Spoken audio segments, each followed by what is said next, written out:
Excellences, Mesdames, Messieurs, membres de l'UFC, distingués invités, très chers compatriotes, je vous remercie très sincèrement d'avoir bien voulu honorer de votre présence ces rendez-vous de l'Union des forces du changement en sigle IFC, qui se veut un moment privilégié de réflexion sur nous-mêmes et sur le devenir de notre pays.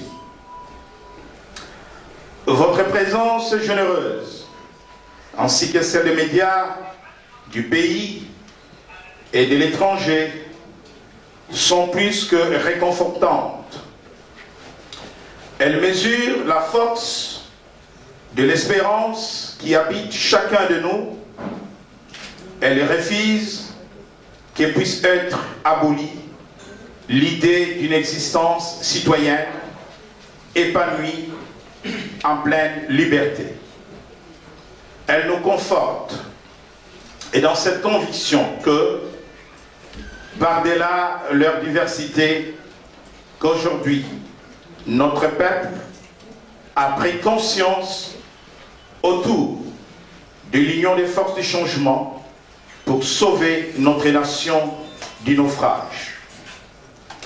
Acceptez, chers compatriotes, l'hommage de notre reconnaissance. Au cœur du continent noir, notre pays, la République démocratique du Congo, avait légitimement soulevé beaucoup d'espoir. De la grande émotion panafricaine, d'une Afrique à la rencontre d'elle-même, au rêve croisé de l'indépendance africaine, le Congo Léopoldville, ces bienfaits de Dieu, merveilleusement composés, n'avaient jamais cessé d'imposer à l'esprit et d'inspirer la grandeur de l'africanité. Franz Omar Fanon n'avait-il pas dit que l'Afrique a la forme d'un revolver et dont la gâchette serait la République démocratique du Congo? Et réhabilitons un instant la mémoire ensevelie.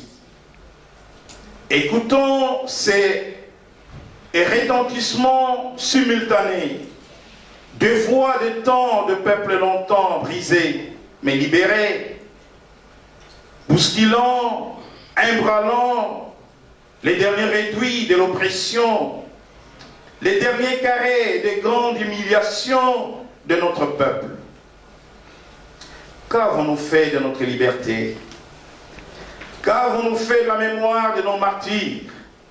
Simon Kimbangu, Patrice Emery Lumumba, Kimpa Vita et tant d'autres, pour ne citer que cela. Qu'avons-nous fait de nos valeurs congolaises de dialogue et de consensus pour que les identités closes, faussement rassurantes, sous prétexte de démocratie, prennent le pas sur notre peuple dans son ensemble et l'empêchent d'accéder à de nouvelles raisons d'espérer et d'entreprendre? Que comptons-nous donc pouvoir léguer à nos enfants dans ces combats du millénaire pour le développement en investissant toutes nos énergies contre la revendication des dignités du peuple congolais? Interrogatoire accablante, mais toujours est-il qu'aux espoirs soulevés hier se substitue le doute d'un peuple livré à lui-même et à la pauvreté. La pauvreté, c'est-à-dire l'échec de tous et de chacun, l'échec du progrès, l'échec de l'émotion et de l'africanité, répression de l'espérance muette de tout un peuple qui s'interroge encore nous avons connu, vaincu la colonisation, mais à quand la fin du néocolonialisme? 51 ans après notre indépendance, la République démocratique du Congo, notre pays, a vieilli sans jamais pouvoir grandir. Il a vieilli sans jamais dégager les moindres espaces où se déployer de notre créativité et inventivité. Nous avons vu des politiques économiques se réduire à la vente de notre futur, de nos territoires, de nos richesses, notre sous-sol, le futur de nos enfants contre des palliatifs à court terme, sous prétexte des contrats pour la reconstruction et le développement du Congo. Nous avons vu l'État, qui n'est avant tout qu'un service, réduire le social congolais à la charité. Nous avons vu des domaines aussi importants que l'éducation de nos enfants, la santé, le bien-être social, relégués dans l'ordre de l'humanitaire, c'est-à-dire à la bonne grâce des pays donateurs. Nous avons vu la pauvreté gangréner les corps sociaux dans les différences générales des discours, sans âme, si ce n'est des âmes sans discours. Nous avons vu l'inexorable dépérissement de notre culture, cette forme singulière des violations flagrantes et massives et systématiques des droits de l'homme par les viols de nos femmes, de nos filles et tant d'autres. Nous avons vu la patrie vidée de sa force morale et matérielle sous les signes d'une culture de jouissance. Les géants du continent noir jetés en pâture, aux rapaces et dans l'heure du temps. Ces signes tangibles de colonisabilité et d'un État échoué au rivage insolent d'une gouvernance de complaisance. L'Union des forces du changement, en sigle IFC, procède à une lecture sans complaisance de 51 ans de dépendance caractérisés par des mots qui continuent à faire sombrer le pays et dans une déchéance sans précédent. Il s'agit notamment de la corruption généralisée, de l'impunité orchestrée et systématisée par des pratiques tribalistes, claniques, clientélistes, prenant en otage la vie de toute la nation congolaise. La centralisation du pouvoir à Kinshasa, accompagnée d'une politique paternaliste au sommet de l'État, interdisant ainsi aux populations locales de se prendre en charge, d'organiser librement et en toute responsabilité leur espace vital et de s'assumer pleinement dans la dignité. L'oppression du peuple par le gouvernement, faisant de l'exclusion, de l'intolérance, un instrument de gestion de la chose publique.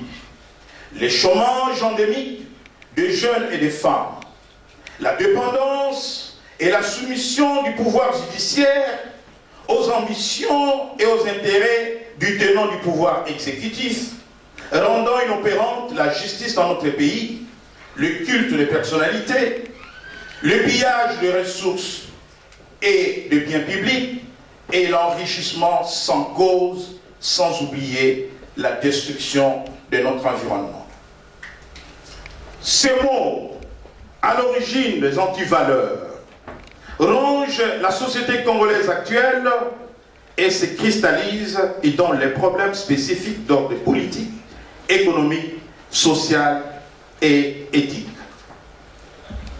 Sur le plan politique, l'Union des forces du changement dénonce la déliquescence de l'État caractérisée par le non-respect prémédité des dispositions constitutionnelles, législatives et réglementaires organisant l'exercice du pouvoir en République démocratique du Congo. Le dysfonctionnement de l'appareil de l'État, conséquence de la mauvaise gouvernance. L'appauvrissement des fonctionnaires et agents de l'administration publique, des enseignants, des militaires et des policiers, l'insécurité permanente des personnes et de leurs biens, victimes d'arrestations arbitraires et de tracasseries administratives et policières, et enfin l'absence notoire d'une diplomatie agissante qui est à la base du discrédit que la République démocratique du Congo encourt sur l'échiquier international, sans oublier la marginalisation de la diaspora congolaise. Sur le plan économique et financier, l'Union des forces du changement relève ce qui suit. L'insuffisance d'accumulation du capital par les privés par l'État, l'absence d'une politique promotionnelle d'une classe moyenne congolaise, l'insuffisance de structures d'équité, l'extraversion de l'économie nationale, due principalement à l'absence d'une politique économique qui encadre la production nationale en fonction des besoins des populations et de l'industrie locale. L'insuffisance et la dépendance alimentaire des populations congolaises, la prédominance de l'économie informelle, l'absence de contrôle systématique de l'exploitation des matières premières et des exportations des richesses naturelles, l'aberration monétaire d'une circulation concomitante du franc congolais et des devises étrangères. Sur le plan social, l'IFC relève ce qui suit. Le manque d'une politique salariale cohérente dans les différents secteurs de la vie nationale, en général et dans la fonction publique en particulier. L'absence d'une politique sanitaire qui tient compte des besoins réels de la population, l'absence d'une politique de l'habitat, la dévalorisation du secteur éducatif et de la fonction enseignante, l'absence d'un système de sécurité sociale efficace et efficient.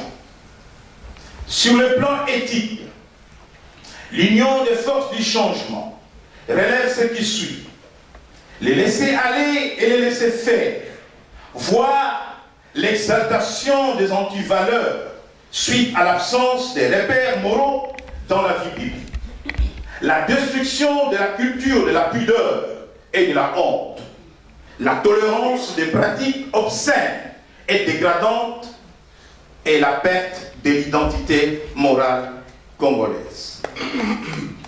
Mesdames, Messieurs, Congolais, Congolaises, chers compatriotes, à la lecture de ce qui précède, l'Union des forces du changement est convaincue que la crise qui frappe durement notre pays ne procède pas de la fatalité, pas plus qu'elle n'est inscrite dans nos gènes, dans nos chromosomes, mais c'est alors à nous et à nous seuls, Congolaises et Congolais, qu'incombe ce devoir sacré, ce dur labeur de rapporter la preuve que la volonté des hommes peut toujours et encore changer le cours des choses.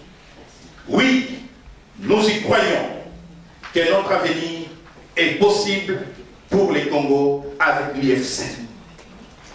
C'est l'appel de la nation, l'appel du pays profond qui résonne dans nos oreilles et qui, en ce moment de chaos pour notre pays, nous engage solennellement devant Dieu et devant la nation congolaise à affirmer notre volonté inébranlable de braver les contraintes et de traduire en acte notre aspiration légitime à une citoyenneté libre et pleinement assumée. L'Union des forces du changement